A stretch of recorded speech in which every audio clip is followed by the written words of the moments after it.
Ya me deben oír. Y vamos a...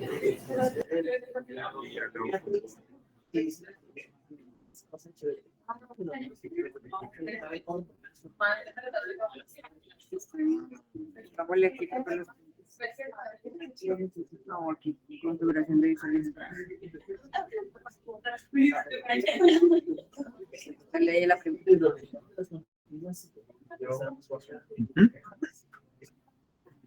Perfecto. ¿Listo?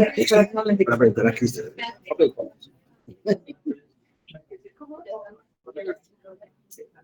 Ahí está un micrófono.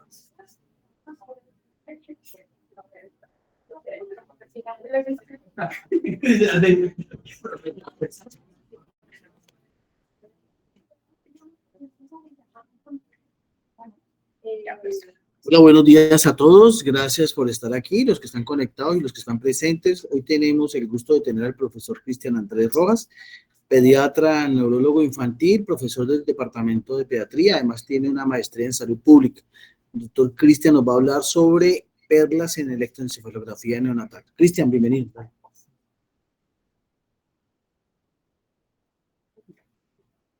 Buenos días para todos. Vamos a hablar hoy de electroencefalografía neonatal.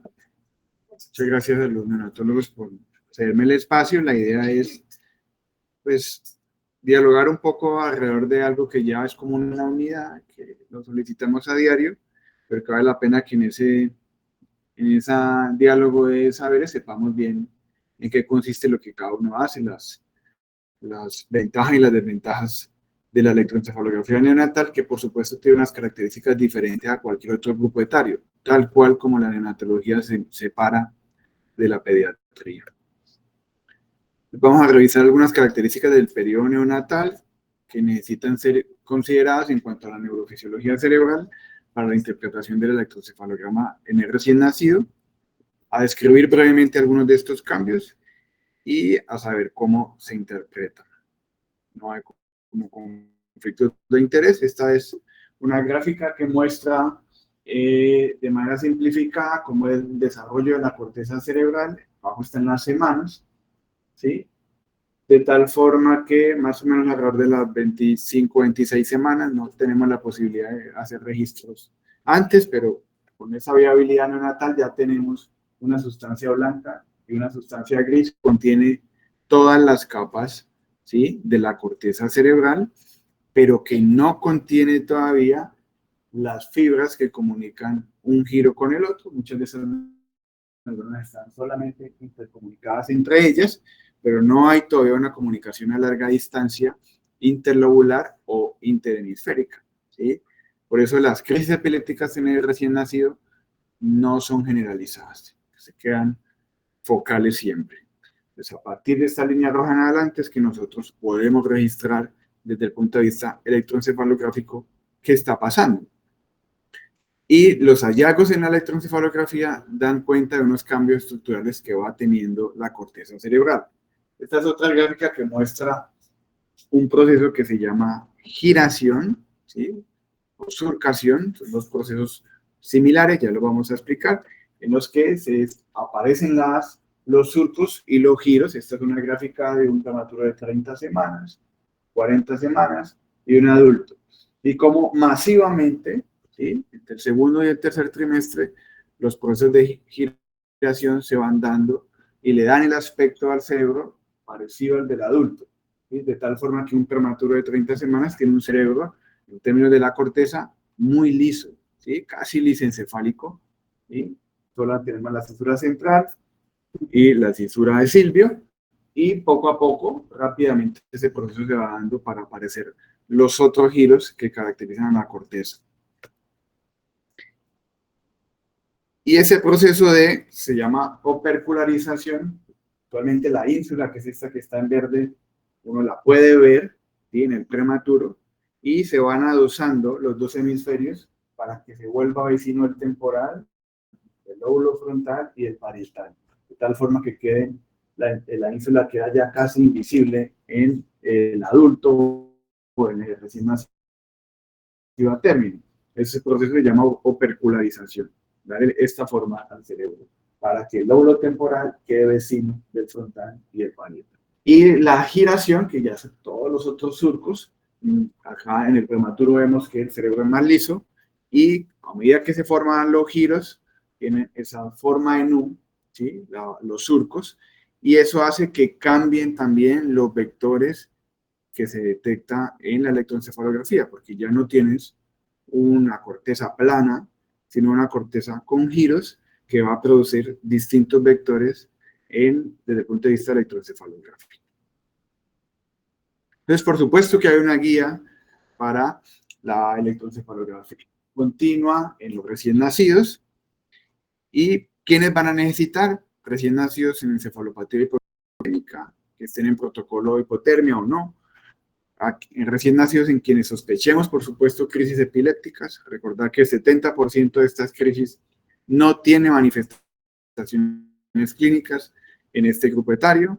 Quienes tengan encefalopatía, pacientes críticos, en quienes no podemos fiarnos en el examen neurológico para evaluarlos por soporte ventilatorio, agentes bloqueadores musculares, o alteraciones moderadas o graves en el electroamplitud integrada.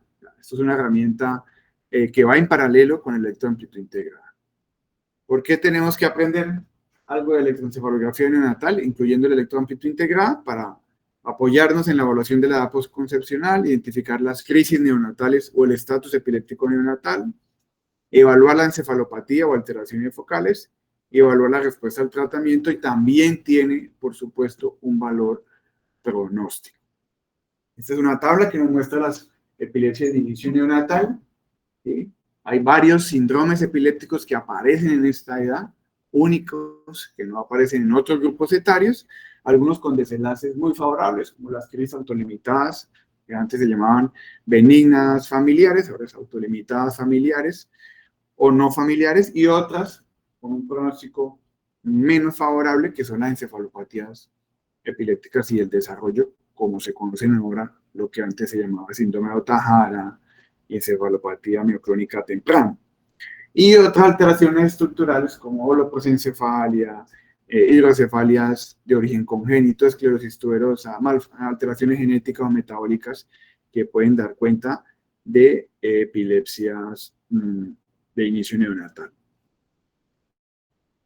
La electroencefalografía neonatal tiene unas características distintas. La primera y la más obvia es el tamaño del cráneo, ¿sí? Nosotros en los adultos ponemos casi el doble de electrodos que se colocan en los niños porque la superficie pues no lo permite.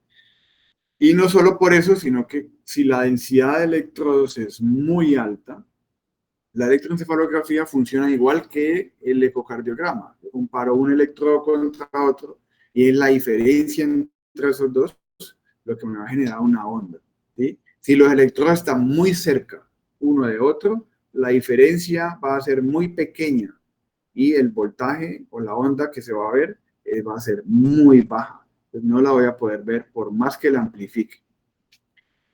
Entonces, la mayoría de las actividades identificadas en el recién nacido están en las regiones centrotemporales. Pero vamos acá, este es un sistema que se llama sistema A1020, es universal, ¿sí? Yo puedo colocar los electrodos en la misma posición aquí o en España o en Dubái, porque ya hay un sistema de cómo hacerlo. Siempre se mide la distancia que hay entre cada pabellón auditivo, ¿sí? Y la mitad va a ser CZ, ¿sí? Ese electrodo que está aquí.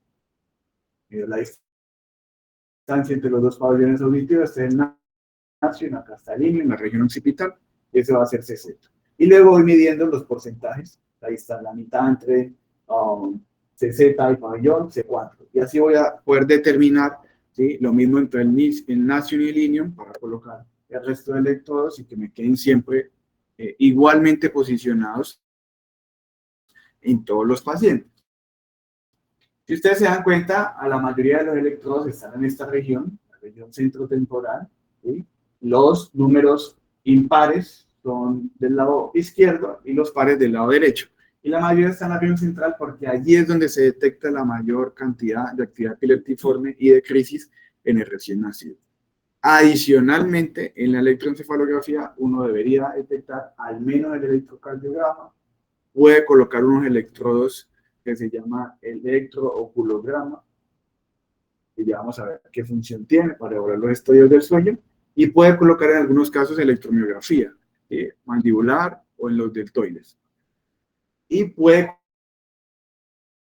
colocar también una banda para evaluar el patrón. Los adultos y los niños grandes sí hacen una limpieza del cuero cabelludo para obtener una impedancia de los electrodos alrededor de 5. La impedancia es la resistencia que hay para que el electrodo pueda detectarlo. Nosotros, en los neonatos, no podemos esperar esas impedancias tan bajas porque la limpieza del cuero cabelludo puede ser abrasiva, especialmente para el pretérmino, y puede causar lesión. Entonces, toleramos impedancia más alta, hasta de 10. Se usan unos filtros, y eso sí, no voy a entrar en detalle en esto, pero estos son los montajes que uno puede hacer. Es comparar cada canal contra otro. Entonces uno compara este canal, pues, FP tiene que ver, las letras dan cuenta del lóbulo, FP es un electrodo frontal, P es un electrodo temporal, C central o occipital. Los números dijimos que izquierdos los impares, los pares derechos y la línea media, la Z, que tiene que ver por la convención del inglés de cero. ¿Sí? Entonces, cuando yo comparo FP1 contra T3, pues ese va a ser uno de los canales, pero FP1 contra C3 va a ser un canal, luego C3 o 1 va a ser otro canal. Así voy configurando todos los canales. Y hay unos montajes que me permiten ver de diferentes formas esa actividad eléctrica, tal cual uno toma una radiografía AP lateral para confirmar que lo que está viendo es real o no. Acá también se hace un ejercicio similar. Entonces hay varias estrategias de neuromonitoreo, tenemos los electros convencionales de rutina, con un uso diferente, ¿sí? Pero digamos que hoy por hoy la electroencefalografía continua enlazada a video es el estándar de oro para la detección de las crisis neonatales. ¿Por qué? Porque el electroamplitud integrada, si bien me permite detectar el 100% de los estatus epilépticos, tiene algunas debilidades para las crisis focales, porque son solo 2 electrodos para cada hemisferio y, como hablamos, muchas crisis, si están muy profundas o muy distantes a esos electrodos, no van a poder ser detectadas. Entonces, este es el diagnóstico de crisis distintas a estatus epiléptico. Estas definiciones, ustedes no necesitan saberlas, ya por supuesto las saben más que yo. ¿Qué necesito yo saber antes de leer un trazado? Hay veces ven que yo los llamo, sí, porque los técnicos no me han colocado toda la información y yo necesito saberlo. Necesito saber la edad corregida, por supuesto, ¿sí? Porque nosotros en la electroencefalografía de los niños grandes o en los adultos, cuando uno se está entrenando, es frecuente que uno juegue con los profesores. Si el paciente está despierto, profesores dormido, entonces no juega eso. Este paciente puede tener unos 4 o 5 años y está dormido. Previa, ya van a ver por qué. Y así, en los neonatos no se puede hacer eso. Y necesitamos saber qué medicamentos tiene el paciente, ¿cierto? Bueno, yo tengo que saberlo para no reportar. Porque lesión cerebral o asociadas a la medicina o el estado clínico del paciente y el técnico que la toma me tiene que informar muy tal, porque la incubadora, el ventilador, qué cosas hay, pueden generar artefactos o señales que no, el sistema de nuclesis, todos los corresponden a la actividad cerebral. De yo conocer qué información necesito, es determinar si el paciente, entonces, una de las está en vigilia o en su le llamamos en vigilia porque tiene los ojos abiertos, porque digamos, estados de la conducta. Hay artefactos de movimiento en el trazado, yo viendo en el video que se está moviendo, y porque veo la electromiografía con actividad. ¿Esto qué problema tiene en la práctica? Que muchos recién nacidos, los saber si el paciente tiene o no, los ojos saben, cuando nacen tienen los ojos abiertos. Entonces esto, por eso nos obliga a veces a tener el edema abiertos por el edema protroculograma. Y en el sueño activo, ¿sí?, que yo puedo detectarlo a partir de las 30 semanas, no puedo saber si el paciente está dormido, antes no, a despierto el trazado es exactamente igual, hay respiraciones irregulares, el electromiograma muestra baja actividad, hay movimientos oculares rápidos y puede haber movimientos corporales. A veces me llaman porque el bebé hace movimientos de chupeteo durante el sueño o algunos movimientos en las extremidades, y esto es normal y es lo que va a hacer en el futuro el sueño REM, ¿sí?, en los adultos o en los niños grandes. Y otro tipo de sueño que es el sueño calmo o el no REM, que va a iniciar más tardíamente, donde las respiraciones son regulares, a diferencia del sueño activo, y en el electromiograma está completamente plano y no hay movimiento en el recién nacido. Y hay etapas de sueño en las que yo sé que está dormido, pero no puedo discriminar bien qué tipo es. Entonces, este es un trazado. Aquí vemos los electrodos impares, la línea media y los pares, ¿cierto? ¿Qué les llama la atención sin saber nada de esto, de este trazado? ¿Qué características tiene? Eso que está, alguien por ahí hizo una señal. ¿Qué les llama la atención? Pues tiene unos momentos en los que hay actividad y otros momentos. Hay unos momentos donde uno ve una actividad y después uno ve un trazado de muy bajo voltaje y luego otra desactividad. Un pretérmino de 29 semanas, cesárea por abrupcio y sospechan crisis. Entonces, la pregunta era si el paciente está dormido o despierto. Esto no lo podemos determinar a esta edad, porque solo a partir de las 30 semanas yo puedo decir. Entonces, la respuesta es no puedo saber si está dormido o despierto, pero este trazado es un trazado normal para esta edad. Ya vamos a ver más adelante eso. Entonces, los ciclos de sueño vigilia en el recién nacido no son de 24 horas como nosotros, son ciclos mucho más cortos, se llaman ultradianos, y siempre el bebé se queda dormido y empieza la primera etapa de sueño activo. Se mueve, chupetea, los ojos, ustedes los pueden ver por encima de los párpados moverse.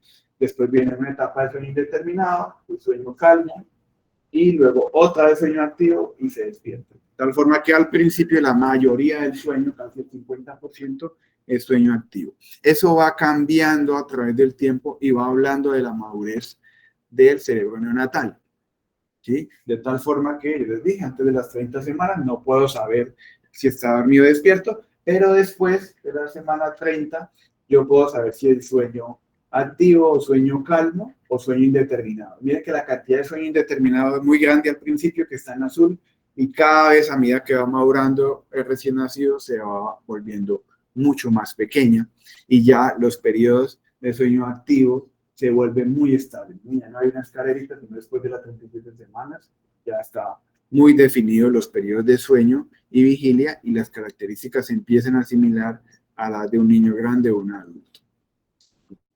Este es cómo se ve un electroencefalograma en vigilia y un recién nacido a término. Miren que ya no hay una actividad de bajo voltaje como esos estallidos, sino que se ve una actividad continua, ¿sí? A esto le llamamos nosotros una actividad continua y tiene momentos donde se ve más, con mucha más frecuencia esa actividad, que es cuando el recién nacido ahí en este periodo hizo algún movimiento. Miren que en la mandíbula, es el electrodo que está en la mandíbula, también genera algún movimiento, y la respiración es irregular, que está en la banda de polisomnografía, y acá está el electrocardiograma abajo. Entonces, como se ve un electroencefalograma de vigilia en un periodo, en un recién nacido a término. Esto lo escribieron un montón de estos, entonces hay muchos términos que no me atrevo a pronunciar, pero que este se llama activité moyenne. Ese es como el término. El sueño activo se ve muy distinto. Miren que ya no vemos esta actividad como ruidosa y de alta frecuencia, porque el bebé está generalmente quieto.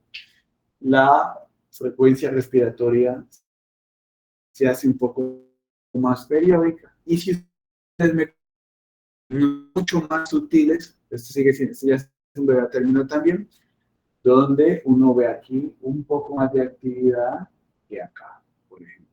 Acá va a dar mucho menos voltaje, aquí aparece un poco, ya no es tan claro como en el prematuro los brotes, porque el voltaje va bajando, como vamos a ir viendo aquí. Hay unos artefactos que pueden venir del medio ambiente, que el ventilador, la incubadora, las bombas de infusión, etcétera, o de los cuidadores. También pueden producir, mover al bebé, cargarlo, en fin, una serie de cosas que pueden ocurrir y que pueden generar artefactos en el trazado. Y lo mismo las medicaciones.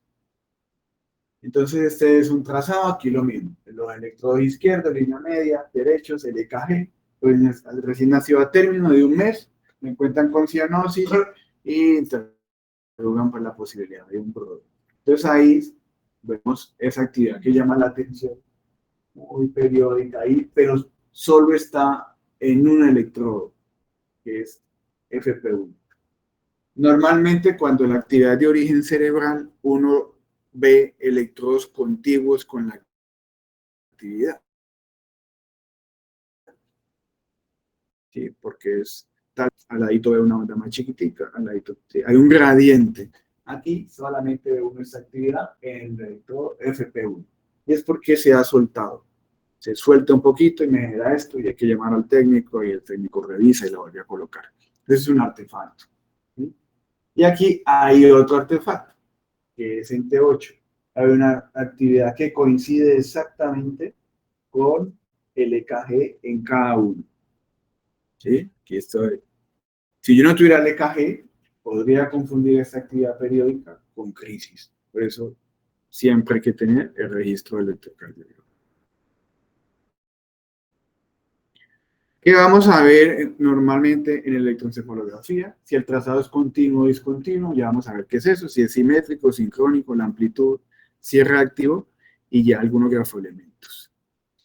Continuo se refiere muy sencillo a que ustedes ven una onda e inmediatamente aparece otra onda. ¿Sí?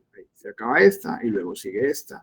Y discontinuo, lo que Enid identificó, ustedes ven que hay unas ondas, ¿sí? Una tras de otra, pero hay un periodo donde el voltaje es mucho más bajo, ¿sí? Generalmente también tiene su propia amplitud y frecuencia, pero es mucho más bajo. ¿Sí? Entonces, en el continuo, la amplitud es relativamente estable, la amplitud se refiere al tamaño de las ondas, y en el discontinuo, pues hay unos periodos de atenuación. ¿Sí? Esto se le llama periodo interbrote. Este es un ejemplo de un recién nacido de 38 semanas con un trazado continuo. Y cada onda viene seguida de otra, y no hay periodos donde uno vea atenuación del trazado. Este es un pretérmino sano de 33 semanas y ustedes ven que el trazado es discontinuo. Y algo de actividad más plana. Que llamamos brote o intervalo interbrote. Y esos intervalos interbrotes ya sabemos de qué tamaño son para cada edad gestacional. ¿Sí? Esto va cambiando a través del tiempo. Entonces este es otro ejemplo de trazado continuo, una tras de otra, y allá un trazado discontinuo. También aquí vemos algo de actividad, atenuación y vuelve a actividad. Ambos son ejemplos normales. Entonces uno puede tener un trazado continuo o discontinuo, pero que dependiendo de la edad gestacional es normal. Y este es un ejemplo de un trazado discontinuo anormal. Miren que el intervalo interbrote de todas maneras tiene algún grado de actividad. En este ejemplo, que también es un recién nacido a término, el intervalo interbrote es casi plano, ¿sí? Muy bajo, y luego aparece el brote, ¿sí? Este sí es un recién nacido a término con una encefalopatía hipoxicoisquémica grave. Este es un trazado discontinuo, ¿sí? Discontinuo. Y ya sabemos, dependiendo cómo es un trazado, este es un recién nacido a término. Miren que al menos, cuando lo explique, cada barra, que está en la línea gruesa, es un segundo. 1, 2, 3, 4, 5, al menos 6 segundos de intervalo interbrote. No sabemos cuándo estuvo el otro brote aquí. Pero uno no esperaría, en un recién nacido a término, ejemplo, más de 6 segundos de intervalo interbrote. Y las amplitudes son muy altas, son altas, más de 25 microvoltios. Uno puede calcular la amplitud. Este es un trazado por un intervalo interbrote también, pero normal, ¿sí? En cambio, acá está plano casi. Esto es anormal. Y ya sabemos para cada gestacional cuánto es lo máximo de intervalo interbrote que yo puedo esperar, ¿sí?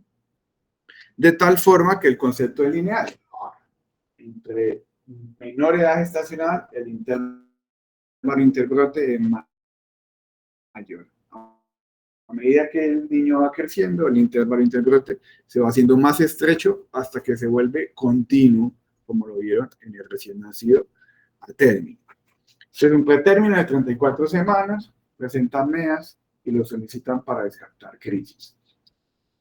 Les había mencionado que cada brote, el brote y un intervalo excesivamente largo, ¿no? Que para 34 semanas yo iba a tolerar hasta 10 segundos. Hay como 2, 4, 6, 8, 10, 12. Bueno, hay mucho más de 10 segundos. Esto es un trazado con una discontinuidad excesiva. Esto es anormal y habla de algún grado de encefalopatía. Entonces ya sabemos que es continuo o discontinuo. El siguiente punto es saber si el trazado es simétrico.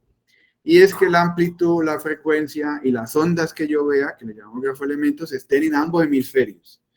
Y voy a hablar de asimetría si esto es persistente y excede una relación de 2:1. ¿Sí? Yo puedo tener asimetrías falsas por colecciones extraxiales, cefalohematomas, pero las puedo diferenciar, decir, son asimetrías por lesión cerebral. ¿Cómo lo voy a hacer?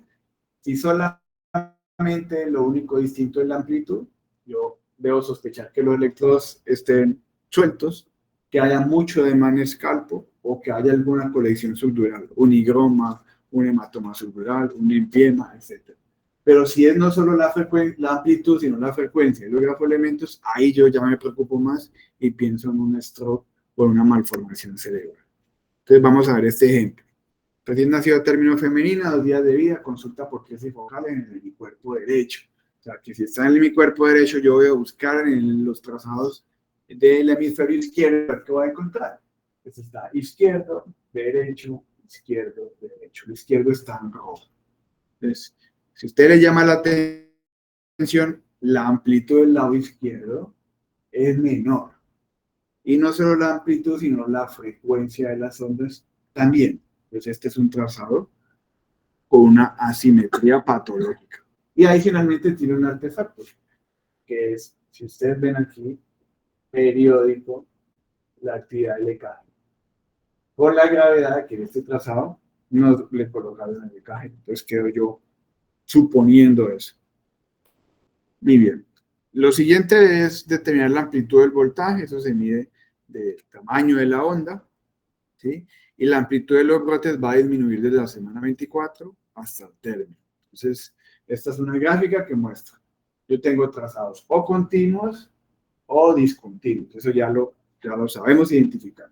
Los trazados discontinuos, puede haber un que se llama trazado discontinuo o trazado alternante, que uno cubre en la 34-35, otro 34-37 y son normales, son fisiológicos. Pero si yo tengo un estallido de supresión, esto sí es patológico. ¿Y qué me los diferencia? El voltaje del intervalo interbrote, que es lo que habíamos visto a unos slides atrás en relación a que el voltaje en el estallido de supresión en el espacio interbrote es cercano a 0, menor a 5. Y tengo unos trazados continuos, ya ustedes saben que es un trazado continuo, en los recién nacidos a términos, donde yo voy a tener unos voltajes generalmente por encima de 25, y a medida que yo voy bajando, pues esto va siendo cada vez más grave, el grado de encefalopatía, hasta poder determinar que haya una actividad de línea isoeléctrica sospechosa para muerte encefálica. Entonces, este es un ejemplo de recién nacidos a término con diferentes grados de encefalopatía hipoxico-isquémica. En el trazado A, dirían que es un trazado continuo o discontinuo. Continuo, muy bien, un trazado continuo. Una encefalopatía hipoxisquémica leve. En el A término no esperamos discontinuidades en vigilia y Y en el B es un paciente con una encefalopatía hipoxia isquémica moderada. Ahí ya nos queda más claro que hay un intervalo interbrote, ¿sí? Que es este que está aquí, y que tiene 8 segundos de duración, que no es lo esperable, porque a esta edad vamos a esperar máximo 6. Y C y D ya son pacientes muy graves, a término con un intervalo interbrote muy amplio de 21 segundos. Y en el D, pues casi que el trazado, si bien es continuo, el voltaje está muy bajo. Entonces, este es un ejemplo de un voltaje suprimido. Trazado continuo, ¿sí? Pero con voltajes muy bajos. El otro punto que yo reviso en los trazados es si son sincrónicos. Y esto se refiere a si la actividad que yo veo en un hemisferio está sincronizada con el otro y las veo iguales o asincrónicos si entre una y otra hay más de 1,5 segundos de separación entre ellas. A diferencia de los otros conceptos que hemos hablado, no es lineal. En el prematuro, por debajo de la semana 29, yo siempre voy a encontrar trazados sincrónicos.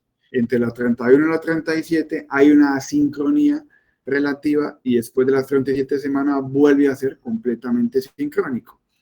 ¿En qué condiciones hay asincronía? Por ejemplo, en digenesia del cuerpo calloso, por supuesto, no hay quien nos pase la información de un lado al otro, y pacientes encefalopáticos. De tal forma que la sincronía va teniendo ese comportamiento de, si estuviera aquí por debajo de esta gestacional, sería completamente sincrónico, luego parcialmente asincrónico, luego otra vez sincrónico en diferentes estadios de vigilia y sueño. Entonces, es un ejemplo, un prematuro de 33 semanas. Ustedes ven que hay una actividad que ocurre primero en un lado, en el lado izquierdo, y luego, un segundo después, aparece en el lado derecho. Esto es fisiológico, ¿sí? Una sincronía fisiológica. No se demora más de 1,5 segundos en eso. Este es otro ejemplo de asincronía. Es un trazado discontinuo, un prematuro. Aquí vemos actividad, el intervalo interbrote, pero aquí vemos actividad que aparece en un lado y al tiempo aparece en el otro lado. El otro punto que vemos en el trazado es la reactividad y la variabilidad. Cuando hay estímulos externos, el trazado debe cambiar, ¿sí? Entonces hay una respuesta clínica ante movimientos, los cambios por el patrón respiratorio, y en los recién nacidos no hacemos fotoestimulación. Se han visto que en los niños más grandes, en los adultos, uno fotoestimula, en el recién nacido esto no tiene mucha utilidad. Entonces, cuando hay ausencia de reactividad, si yo toco un prematuro despacito o un ruido, uno debe ver cambios en el electro. Los prematuros por debajo de las 30 semanas pueden no tener cambio en el electro ante un estímulo externo. O cuando hay encefalopatía grave. Entonces, un recién nacido a término con una encefalopatía hipóxico isquémica moderada. Entonces, este trazado es continuo o discontinuo. Discontinuo, ¿cierto? Entonces, acá es importante tener el video porque resulta que cuando fuimos a ver el video, aquí donde se inician las flechas, es que la mamá lo empieza a acariciar. Entonces, se atenúa el trazado y vuelve y comienza. Entonces, no fue un trazado realmente discontinuo, sino que fue reactivo al estímulo. Entonces, ese es un detalle que uno también tiene que ver, por eso la utilidad del video, porque si yo no tuviera el video, lo puedo leer como un intervalo interbrote anormal. ¿Sí? Entonces, durante el desarrollo cerebral aparecen y desaparecen ondas, que nosotros les llamamos grafoelementos, y cada tipo de ondas aparece y desaparece en determinada edad gestacional. Esto no voy a entrar mucho en detalle, pero ya está muy descrito cada grafoelemento qué rango de edad gestacional tiene, de tal forma que si yo veo, por decir algo, ondas frontales, un paciente que ya tiene, no sé, 50 semanas de vida, pues eso no es normal a esa edad, y es un trazado que no está relacionado a la edad concepcional con la edad cronológica. Entonces, este es un ejemplo discontinuo, ¿sí? Y es un trazado sincrónico y tiene esa actividad.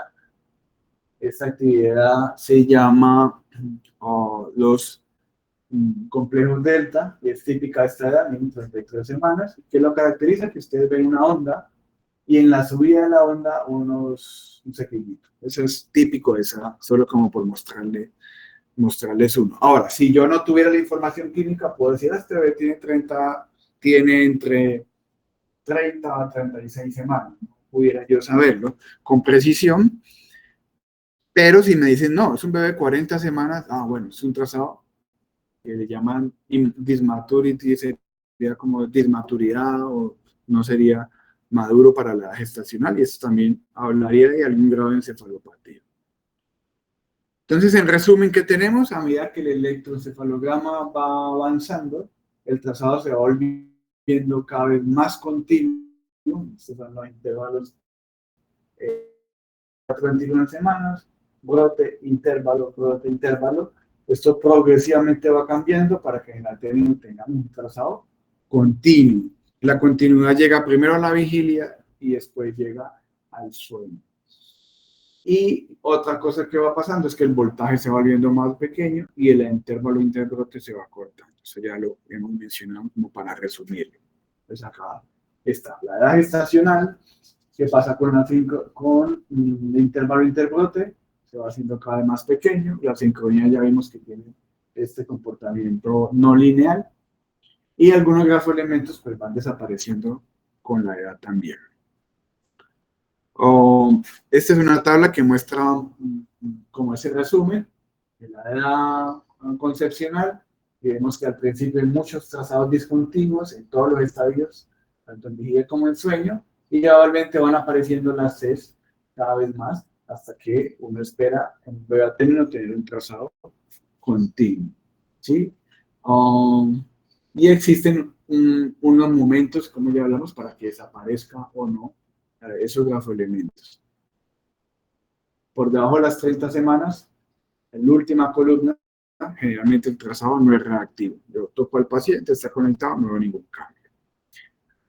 Entonces, dentro de la continuidad que vamos a detectar patológico, esta biosupresión, ya vimos que la simetría, sincronía, voltaje, los voltajes pueden estar anormalmente bajos, como vimos los ejemplos, hasta inactividad eléctrica, y dismaturidad cuando hay una discrepancia entre los hallazgos de la edad gestacional por electro con lo que realmente tiene el paciente por edad corregida. Esto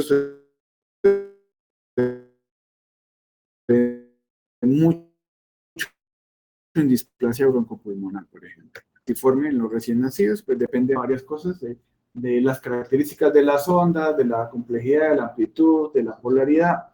Nosotros estamos especialmente atentos en electroencefalografía a las ondas negativas, son las que van hacia arriba en electroencefalografía, y cuando generan campo eléctrico, que ya vamos a ver qué es, o se siguen a una onda lenta o sobresalen del trazado de fondo, pues son para alertarnos. Y cuando son positivas, es decir, hacia abajo, se asocian más a lesión cerebral estructural, pero no necesariamente a crisis. Esto es especialmente cierto en leucomalacia periventricular o hidrocefalia. Entonces, vamos a ver aquí un ejemplo de 4, vemos que IF4, vemos esta actividad aquí. Es un paciente que tiene una leucomalacia periventricular y ese era el marcador, tener esa asimetría en la actividad. Vemos que está aquí, pero la vemos en otros lugares del trazado.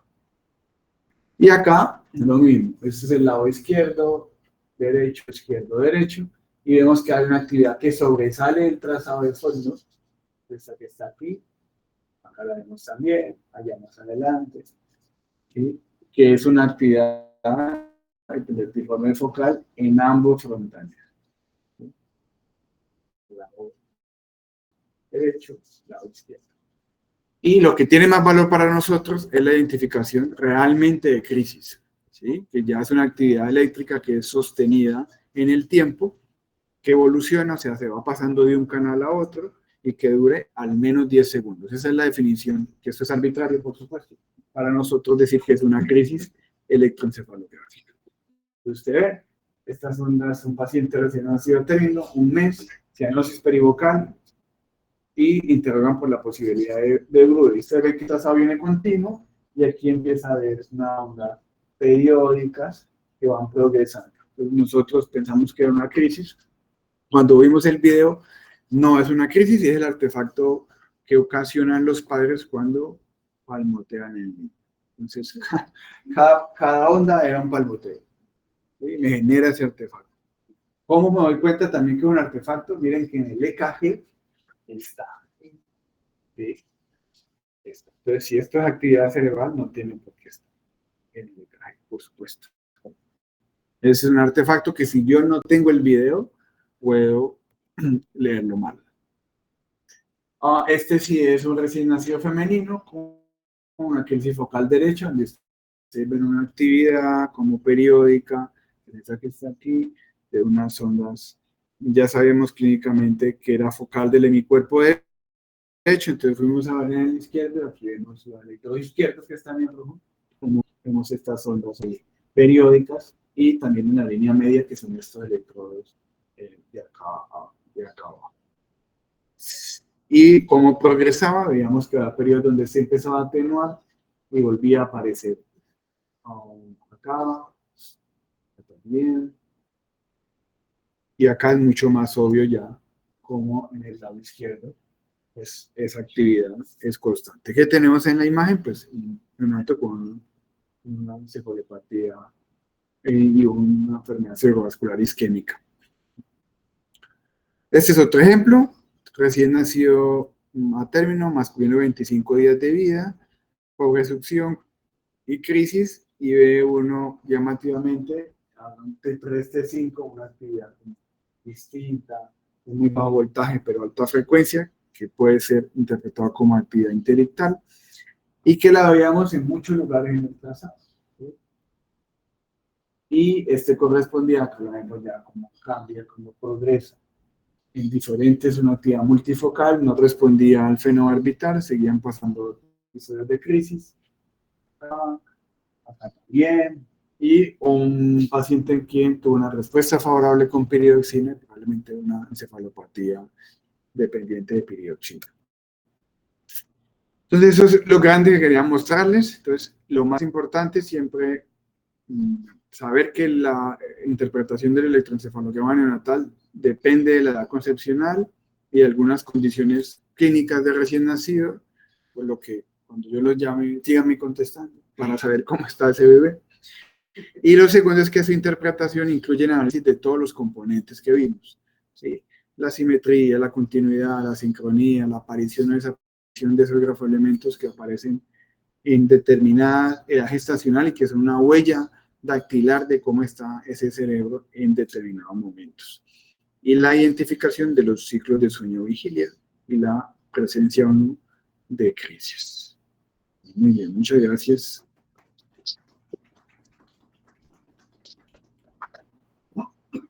Gracias, Cristian. Excelente la presentación. Un tema muy complejo pues, para nosotros, porque no estamos de alguna manera muy familiarizados con este tipo de interpretación de ondas. Pero sí es claro el mensaje tuyo con relación a que esta interpretación nuestra, probablemente en los escenarios donde tomamos el electroencefalograma, puede ser de utilidad para lo que ustedes van a hacer como diagnóstico y de interpretación, sobre todo en esos momentos en que aparecen ondas que son pues vistas a través del video. El video es en sitios donde no exista video, que creo que es en una gran parte de nuestra región, no hay posibilidades de video.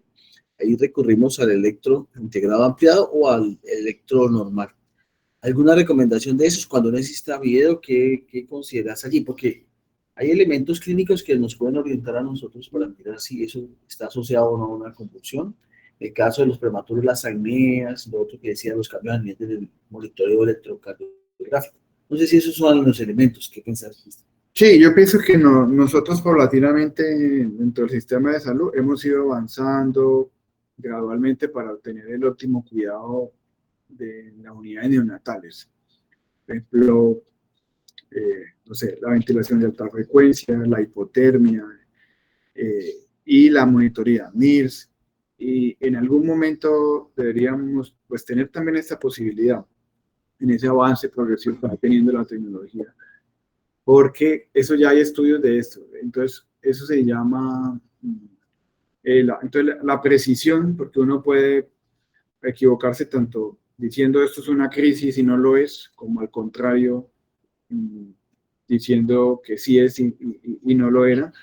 La precisión solo con la clínica es muy bajita, es como 10-15%. Entonces, cuando uno le añade electroamplitud integrada o electroconvencional, eso mejora mucho. Entonces, yo creo que sí es una herramienta muy útil y pues esperar que algún día todos tengamos electro con video continuo sería como lo ideal, pero si no, esas otras estrategias son útiles para tomar decisiones, sabiendo que la mayoría de las crisis neonatales son crisis sintomáticas agudas, no son por una epilepsia. Una crisis transitoria por una alteración hidroelectrolítica, una hipoglicemia, un stroke, pero que una vez resuelve esto, no hay necesidad de tener terapia anticonvulsivante pues continua.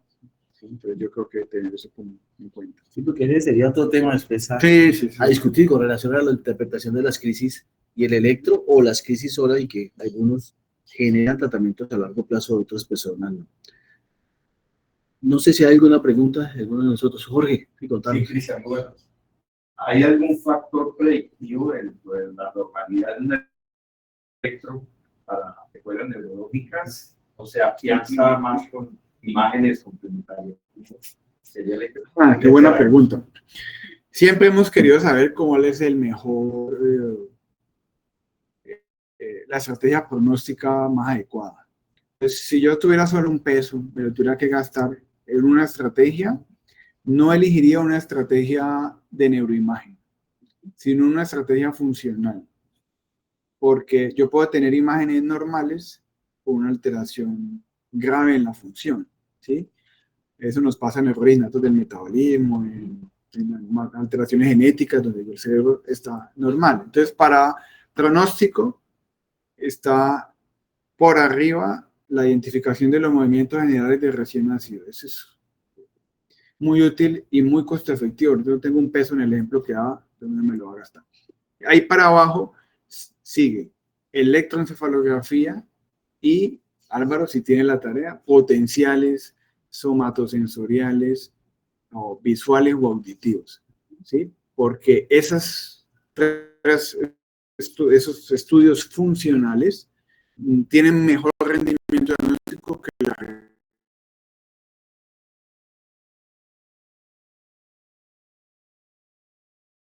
resonancia para predecir un parálisis. Eso, de otras especialidades, fisiatría, etcétera. Vamos a tener un taller de movimiento anormal en neonatales con un invitado español.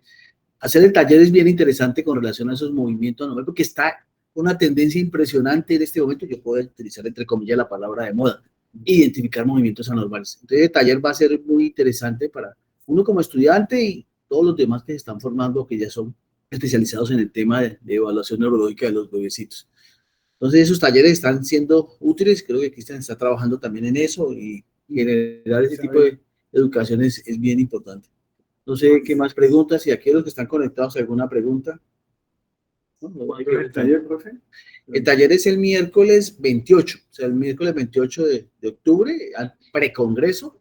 Vamos a hacer el taller toda una mañana de taller de movimientos anormales. En la página de CIBE se pueden inscribir. O sea, para entrar a la página de CIBE se pueden inscribir. No tiene ningún problema con eso. ¿Sí? ¿Quién? El doctor Jiménez. El doctor Jiménez tiene una pregunta. Dale, Carlos. Buenos días a todos y Cristian, excelente revisión, gracias. Una pregunta.